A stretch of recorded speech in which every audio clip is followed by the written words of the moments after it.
আজকের অর্গানার নিয়ে আলোচনা করবেন ডক্টর মোহাম্মদ ফরকান তালুকদার। আসসালামু আলাইকুম ওয়া রাহমাতুল্লাহি ওয়া বারাকাতুহু। গত একটা ক্লাস হয়েছিল অর্গানের উপরে, সেখানে আমরা শেষ করেছিলাম সূক্ষ্ম মাত্রা নিয়ে। আমি তারই ধারাবাহিকতা দিয়ে শুরু করছি। ত্রিগুণনাথ বন্দ্যোপাধ্যায়ের 275 থেকে 79 ভাষ্য। এখানে 275 থেকে 79 ভাষ্যে একটা অংশে যেটা স্পষ্টই আছে সেটা হলো যে সদৃশ নীতি অনুসারে নির্বাচিত ঔষধের মাত্রা বা পরিমাণ যত বেশি হবে তত বেশি অপকারের সম্ভাবনা। সদৃশ নীতি অনুসারে ঔষধের মাত্রা বা পরিমাণ যত বেশি হইবে তত বেশি অপকারের সম্ভাবনা। আমরা কমপ্লিট রোগীলিপি করার পরে সঠিক মেডিসিনটা যখন দিলাম, সেটা যদি মাত্রা যদি সঠিকভাবে না হয় তাহলে উপকারের চেয়ে অপকারের সম্ভাবনা। এই সম্বন্ধে হ্যানেমান বিশেষভাবে অবহিত হইতে বলিয়াছেন। এই কথাও তিনি বলিয়াছেন, সদৃশ নহে এমন অ্যালোপ্যাথিক ঔষধের বেশি মাত্রা যতটা না ক্ষতি করে, সদৃশ লক্ষণ অনুযায়ী সুনির্বাচিত ঔষধের মাত্রা যদি অধিক হয় তাহলে অধিকতর ক্ষতি সাধন করে। আমাদের মধ্যে একটা প্রচলিত কথা আছে যে হোমিওপ্যাথিতে কোনো সাইড এফেক্ট নাই, তাই না? আচ্ছা, এখানে কি বলছেন?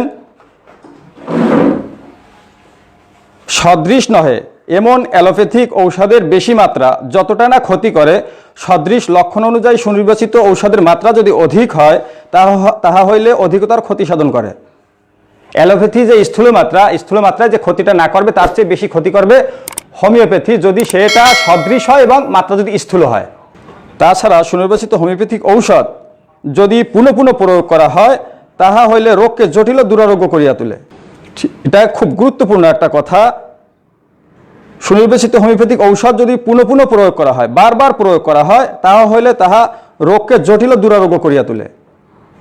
যারা আমরা শততমিক দেই, শততমিক দেওয়ারও নিয়ম আছে, 50 সহস্রতমিক দেওয়ারও নিয়ম আছে। নিয়মের বাহিরে যদি আমরা দিতে যাই তাহলে কি হবে? রোগ জটিল দুরারোগ্য হয়ে যাবে। প্রাকৃতিক ব্যাধি আমি প্রেসক্রিপশন টোটালিটি অফ সিমটম নিয়ে কমপ্লিট রোগীলিপি করে আমি মেডিসিন দিলাম, সঠিক মেডিসিন দিলাম। সঠিক মেডিসিন দেওয়ার পরে যদি আমরা মাত্রা যদি আমরা ডোজটাকে যদি আমরা মেনটেন করতে না পারি তাহলে প্রাকৃতিক রোগ ধ্বংস হয়ে যাবে।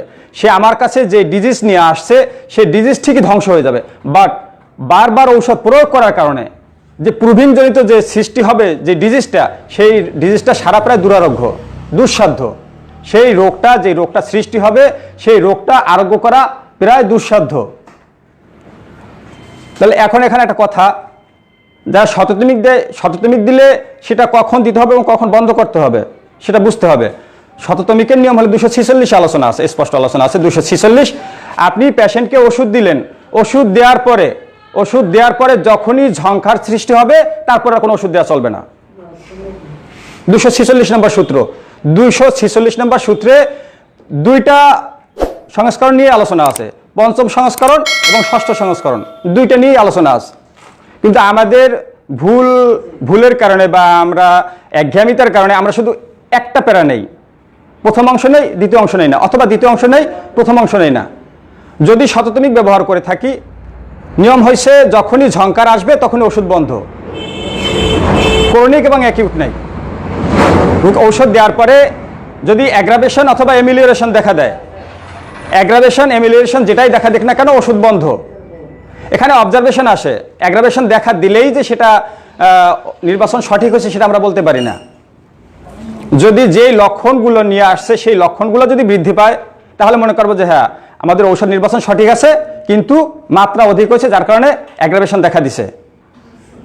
আর যদি অন্য কোনো নতুন লক্ষণ সৃষ্টি হয়, যে লক্ষণ জীবনে কোনোদিন ভোগ করে নাই এবং লক্ষণটা খুব কষ্টদায়ক, তাহলে মনে করতে হবে যে আমাদের ঔষধ নির্বাচন ভুল হয়েছে। এবার আসি 50 সহস্রতমিকে। 50 সহস্রতমিক যদি অ্যাকিউট কেস হয়, অ্যাকিউট কেস হলে 1 থেকে 2টা ডোজ দেওয়ার পরে একই কথা, যখনই ঝংকার আসবে তখনই ওষুধ বন্ধ। সাধারণত দেখা যায় 2-1টা ডোজের ভিতরেই ঝংকার আসে। 50 সহস্রতমিক ওষুধ দেওয়ার অল্প সময়ের ভিতরে তার ঝংকার আসে। এবং যদি ক্রনিক হয়ে থাকলে ওষুধ চলবে। 246 পাদটিকায় স্পষ্ট দেওয়া আছে, 246 পাদটিকা যদি 50 সহস্রতমিক আমরা ইউজ করি, রোগী ভালো আছে ঔষধ দিয়ে যেতে হবে। কতদিন দিয়ে যেতে হবে? যতদিন পর্যন্ত সে ভালো থাকবে। এর মধ্যে যখন ওষুধ খেতে খেতে খেতে খেতে একটা সময় যখন অ্যাগ্রাভেশন দেখা দিবে, মৃদু অ্যাগ্রাভেশন দেখা দিবে, তখন ওষুধটাকে বন্ধ করে রাখতে হবে। তখন মনে করতে হবে যেটা আরোগ্যের একবার শেষ প্রান্তে পৌঁছে গেছে, আরোগ্য হয়ে গেছে, তখন অবজারভেশন রাখতে হবে থাইটাম দিয়ে, অনৌষধি দিয়ে, ওষুধ না দিয়ে। তার আগ পর্যন্ত পেশেন্ট ভালো আছে, ওষুধ দিয়ে যেতে হবে। আর শততমিকের বেলায় হলো পেশেন্ট ঝঙ্কার আসছে, ওষুধ বন্ধ। যতদিন পর্যন্ত পেশেন্ট ভালো থাকবে ততদিন পর্যন্ত ওষুধ চলবে না। যতদিন পর্যন্ত পেশেন্ট ভালো থাকবে ততদিন পর্যন্ত ওষুধ চলবে না। 50 সহস্রতমিক এবং শততমিকের মধ্যে পার্থক্য। শততমিক বলছে যতদিন ভালো থাকবে ততদিন ওষুধ চলবে না, আর শততমিক বা 50 সহস্রতমিক বলছে যতদিন ভালো আছে ততদিন ওষুধ চলবে ক্রনিকের ক্ষেত্রে। তো ঠিক আছে, অনেক সময় নিয়ে নিলাম।